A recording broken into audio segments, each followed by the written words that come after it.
Hello everyone, this is Colleen Lema, angelic astrologer and spiritual consultant from angelmessenger.net.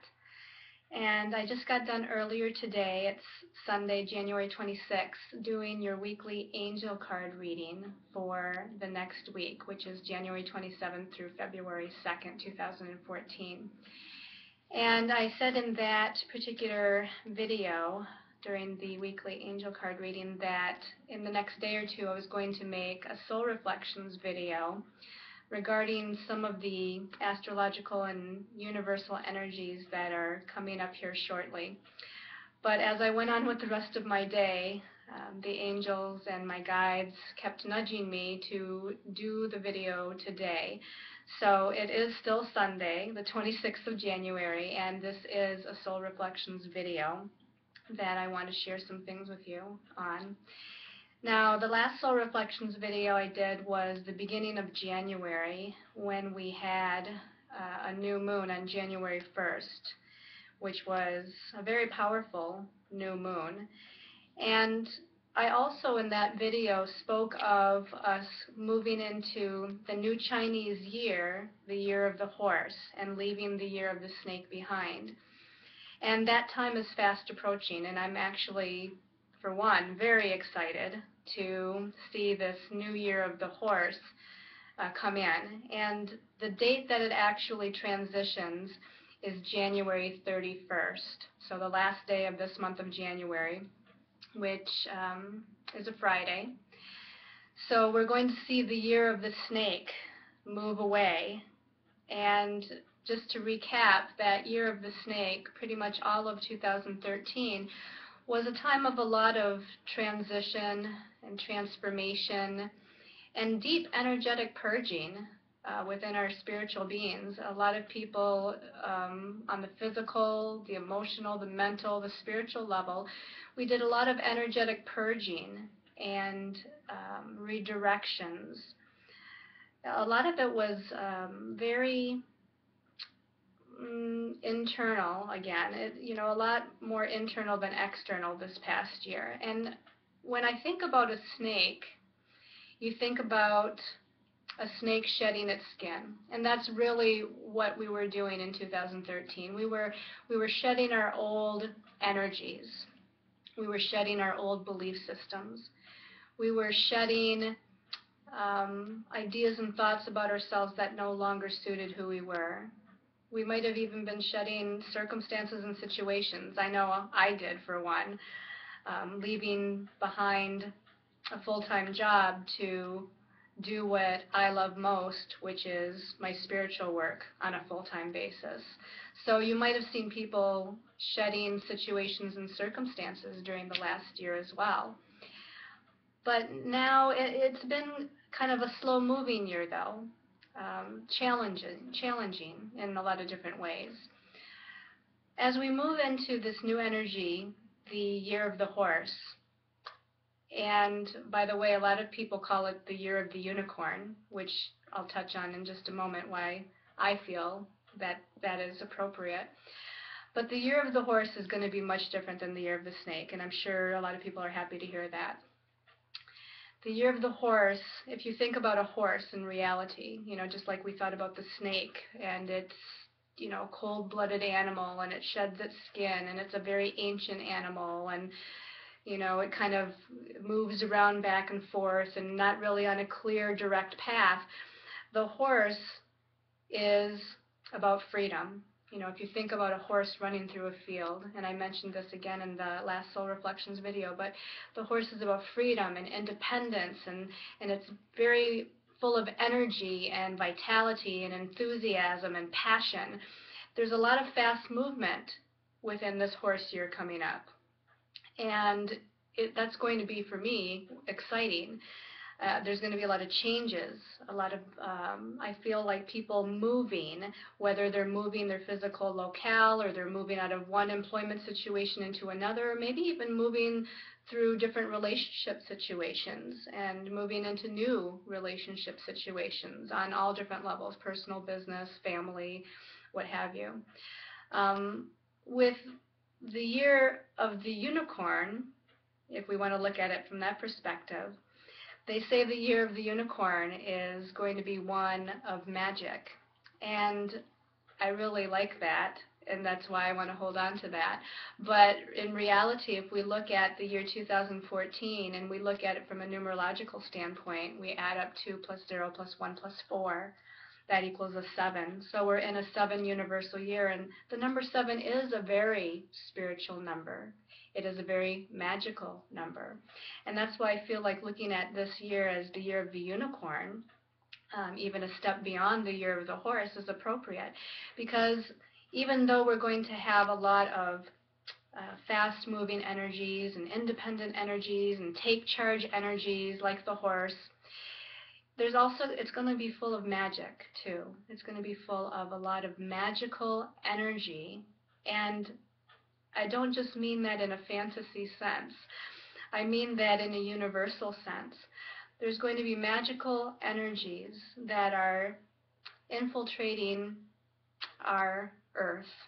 They're already happening, and they have been happening, but we're going to be more open to that magical energy. And with that magical energy, it's going to allow us to walk into or step into our fifth dimensional energy bodies, our crystalline bodies.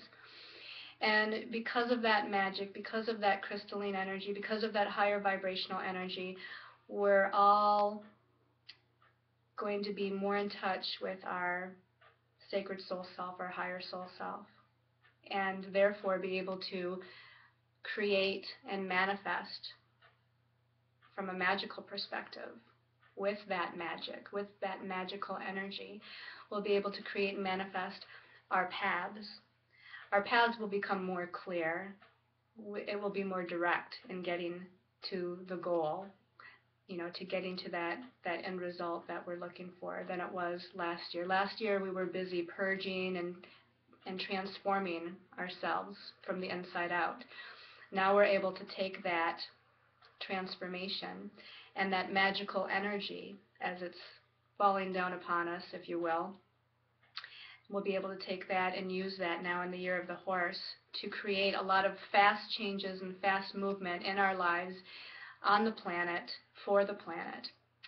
So that's really exciting. Now, there's another thing I want to talk about, though, besides that, and that's something that's coming up here really shortly on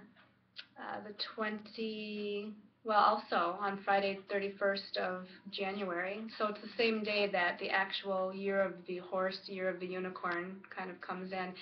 We're also going to experience the planet Venus going into or back into a direct motion. Venus has been retrograde for this month of January, and Venus is the goddess energy. The divine feminine is what Venus embodies. And it does rule relationships, and it rules our values, and this is all very much important too. But the reason why I feel like Venus turning from retrograde to direct motion on January 31st, why I think it's important is because of the other planets that are involved with this. And those planets are Pluto and Jupiter and Uranus. Now, we've heard a lot about the Pluto-Uranus squares that have been transforming and changing the planet, breaking down old systems so that a new way can be built, and it is a very long process, and we still have some of those Pluto-Uranus squares to go in the next year or two to, continue that movement. Venus, as it's been retrograde, is coming closer and closer to Pluto. And Pluto is about power. Pluto is about transformation. Pluto rules our shadow sides. And Venus, again, being about the divine feminine, it's bringing up those shadow side issues within ourselves and within relationships and within our value systems. And the reason why I feel like this is very important is because we've always talked about the divine feminine on the planet, and that we really need to bring things back into balance between the masculine and the feminine.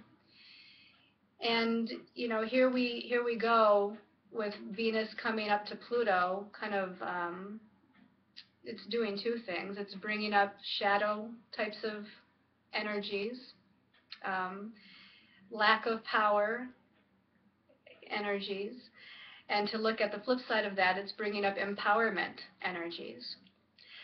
Now, those two planets, Venus coming up to conjunct Pluto before it turns direct, is opposing Jupiter. And Jupiter is about expansion and making things bigger. And it's about our belief systems. It's in the sign of Cancer, which is a very loving, nurturing, compassionate, and divine feminine type of sign. It's a divine feminine type of energy. So here it is that it's expanding that empowerment or that lack of power versus empowerment energies. And it's expanding our beliefs about how we value ourselves. Uranus in the mix, with Uranus squaring Pluto and Venus, and Uranus squaring Jupiter on the other side, is bringing fast and sudden movement and changes and redirections with those energies. So I wanted to kind of give you the background on the planets individually and how they're working together before I give you the bigger picture. And just to let you know, I've had many people contacting me lately, calling for appointments or sessions, dealing with those kind of energies, like lack of empowerment versus empowerment, feeling the power from other people coming down upon them and them shrinking from their own power in response to that.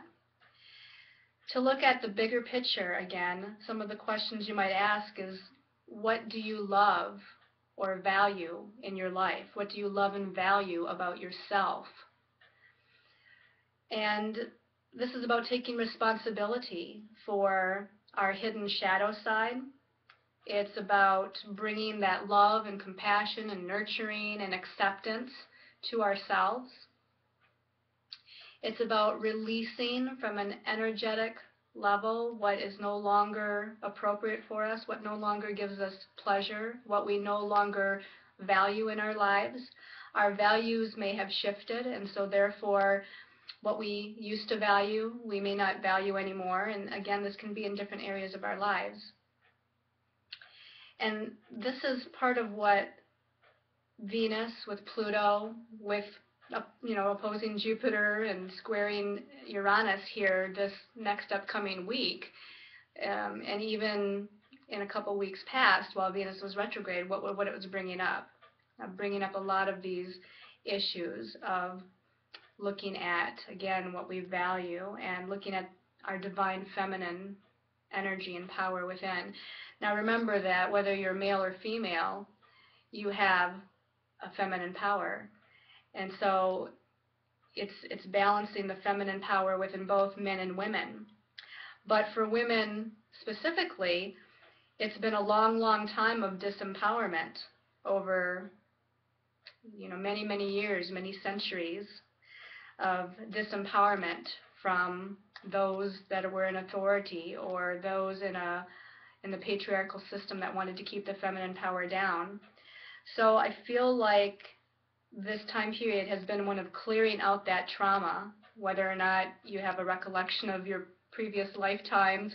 They certainly were there, where at some time you were one of those feminine deities or feminine energies that were trying to empower the people, trying to empower the planet, but yet became disempowered and became persecuted for that divine power within. So all in all, this is a time, as again Venus is going stationary direct at the 13th degree of Capricorn, which again the number 13 being a sacred number to the goddess.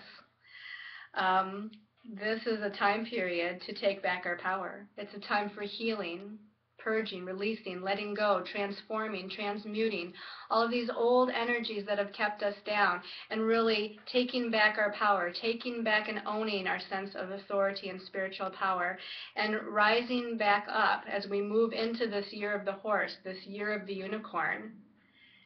Take the horse by the reins, take your power back, and use it to step forward on your path, on your journey, in an empowering way. And this really is truly a time of magic. So own that magic, integrate that magic, welcome that magic, and allow it to bring you forward towards the next step on your journey. Thank you for listening, and I send you all much love and light and many, many blessings.